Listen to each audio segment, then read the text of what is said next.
नमस्कार दोस्तों, मैं हूं विभव अवस्थी और आप देख रहे हैं करंट इनसाइट्स बाय विभव। क्या डोनाल्ड ट्रंप अब दुनिया के परमानेंट बॉस बनने वाले हैं? दोस्तों, इंटरनेशनल पॉलिटिक्स में एक नया भूचाल आया है। डोनाल्ड ट्रंप ने यूनाइटेड नेशंस के मुकाबले एक नया स्ट्रक्चर खड़ा कर दिया है, जिसको ट्रंप ने नाम दिया है द बोर्ड ऑफ पीस। एक ऐसा बोर्ड जहां कोई इलेक्शन नहीं होगा, जहां ट्रंप के पास लाइफ टाइम पावर होगी और जहां एंट्री लेने के लिए आपको $1 बिलियन यानी लगभग 8,300 करोड़ रुपए की फीस देनी होगी। कहने को तो ये बोर्ड ऑफ पीस दुनिया में अमन और शांति लाने के लिए है, लेकिन इस बोर्ड का रियल एजेंडा क्या है, ये काम कैसे करेगा, इसमें पावर किसके पास होगी और पाकिस्तान के शामिल होने के बाद अब इंडिया क्या करेगा, आज के इस वीडियो में सब कुछ आसान भाषा में समझेंगे। तो चलिए शुरू करते हैं। सरल शब्दों में कहें तो इस बोर्ड को फिलहाल गाजा में जंग रुकने के बाद वहां सब कुछ पहले जैसे ठीक करने के लिए, वहां गवर्नमेंट स्थापित करने के लिए और रिकंस्ट्रक्शन करने के लिए बनाया गया है। लेकिन बात सिर्फ गाजा तक नहीं रुकने वाली है। ट्रंप का प्लान इससे बड़ा है। ट्रंप चाहते हैं कि दुनिया का कोई भी झगड़ा हो उसका फैसला यही बोर्ड करे। अब अगर इसके पावर स्ट्रक्चर की बात करें तो इसमें 3 बड़ी बातें हैं। पहली, इसके चेयरमैन खुद डोनाल्ड ट्रंप होंगे।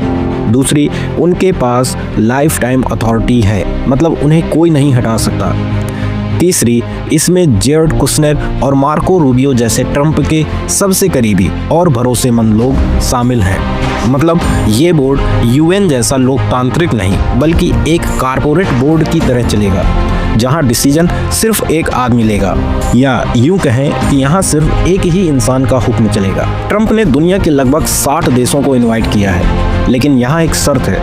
अगर किसी देश को परमानेंट सीट चाहिए तो उसे $1 बिलियन यानी 8,300 करोड़ रुपए डोनेट करने होंगे। जो देश पैसा नहीं देंगे उन्हें सिर्फ 3 साल की टेम्पररी मेंबरशिप मिलेगी, यानी उन्हें सिर्फ 3 साल के लिए रखा जाएगा, जहां उनके पास कोई असली पावर नहीं होगी। सवाल यह है, क्या ग्लोबल पीस अब सिर्फ अमीर देशों का खेल बनकर रह जाएगी? इंडिया के लिए ये सिचुएशन एक धर्म संकट जैसी है। एक तरफ हमारी इजराइल और यूएस से गहरी दोस्ती है, लेकिन दूसरी तरफ इंडिया हमेशा से यूनाइटेड नेशंस और 2 स्टेट सॉल्यूशन का समर्थक रहा है। जब स्विट्जरलैंड के दावोस में इस बोर्ड को ट्रंप द्वारा लॉन्च किया गया तो इंडिया वहां प्रेजेंट नहीं था, क्योंकि इंडिया जानता है कि ट्रंप के इस बोर्ड को ज्वाइन करने का मतलब है इनडायरेक्टली यूएन की वैल्यू कम करना। लेकिन ट्विस्ट तब आया जब हमारे पड़ोसी देश पाकिस्तान ने इसको ज्वाइन करने के लिए साइन कर दिए। अब अगर पाकिस्तान वहां बैठकर बातें करेगा और इंडिया नहीं, तो क्या हम ग्लोबल नैरेटिव में पीछे रह जाएंगे?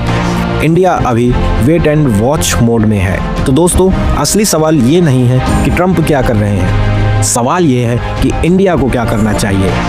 क्या हमें 8,300 करोड़ रुपए देकर वो सीट खरीदनी चाहिए जिसका कंट्रोल ट्रंप के हाथ में है, या फिर हमें यूएन के साथ अपने पुराने तरीके से ही दुनिया में अपनी जगह बनाए रखनी चाहिए?